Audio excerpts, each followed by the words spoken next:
दिल्ली में हुई जलभराव की घटना के बाद अब शिक्षा नगरी कोटा में भी प्रशासन अलर्ट मोड पर आ गया है और 13 लाइब्रेरी जो बेसमेंट में संचालित हो रही थी उनको क्लोज करवाया है और सख्त आदेश दिए हैं कि अगर नियमों की उल्लंघना की गई तो लाइब्रेरी सीज करने की कार्रवाई की जाएगी। आप देखिए कि मैं एक बेसमेंट में खड़ा हूं जहां पर लाइन से यहां लाइब्रेरी संचालित हो रही है। लगातार धीरे धीरे कोटा उत्तर और कोटा दक्षिण नगर निगम एक के बाद एक लाइब्रेरी क्लोज करवा रहा है जो बेसमेंट में संचालित हो रही है, क्योंकि जलभराव की घटना अक्सर बेसमेंट में हुआ करती है। जिस तरह से दिल्ली में घटना हुई उसके बाद लगातार यहाँ प्रशासन एक्शन में है।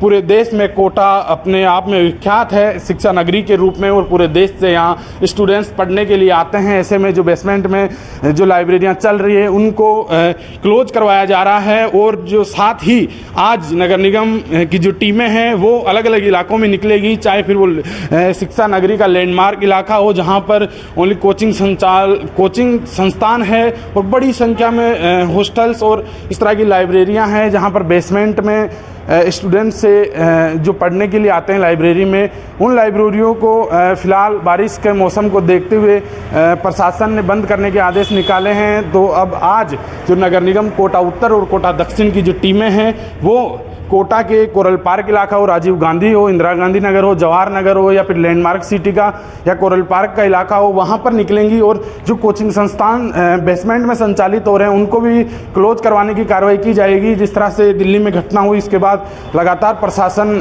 अलर्ट मोड पर आया और अब कार्रवाई शुरू कर दी गई है। आप देखिए कि ये लाइब्रेरियाँ हैं जो यहाँ बेसमेंट में संचालित हो रही है। आप देख सकते हैं कि इतना जो सड़क का जो ये मेन रोड है और उसके बगल में ये जो कॉम्प्लेक्स है, इस कॉम्प्लेक्स में लगातार लाइन से आप देख सकते हैं। मैं कहूँगा कैमरामैन से एक बार कि दिखाएं किस तरह से जो लाइन से यहाँ पर जो लाइब्रेरी हैं वो संचालित की जा रही हैं। तो अब दिल्ली की घटना को देखते हुए प्रशासन लगातार ये कोशिश कर रहा है कि कहीं भी इस तरह से जलभराव की घटना ना हो, इसके लिए लगातार प्रयास किए जा रहे हैं और जो बेसमेंट में लाइब्रेरी संचालित हो रही है उनको क्लोज करने की कार्रवाई शुरू कर दी है। साथ ही जो कोचिंग संस्थान है जो बेसमेंट में चल रहे हैं उनको भी बंद करवाया जा रहा है। फिलहाल प्रशासन ने ये आदेश निकाले हैं कि बारिश के मौसम तक फिलहाल इनको बंद करवाया जाए। अब आज जो टीमें हैं नगर निगम की वो निकलेंगी और जो कोचिंग संस्थान है जो बेसमेंट में चल रहे हैं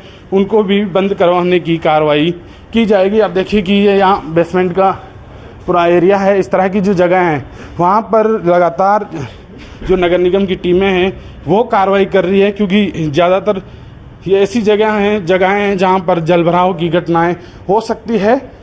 इसलिए अब नगर निगम प्रशासन, जिला प्रशासन अब एक्शन में है कि इस तरह से कोई भी घटना ना हो जाए या कहीं जल भराव ना हो जाए बारिश के चलते। इसके लिए ये आदेश निकाले गए हैं और लगातार टीमें अब फील्ड में उतर गई हैं।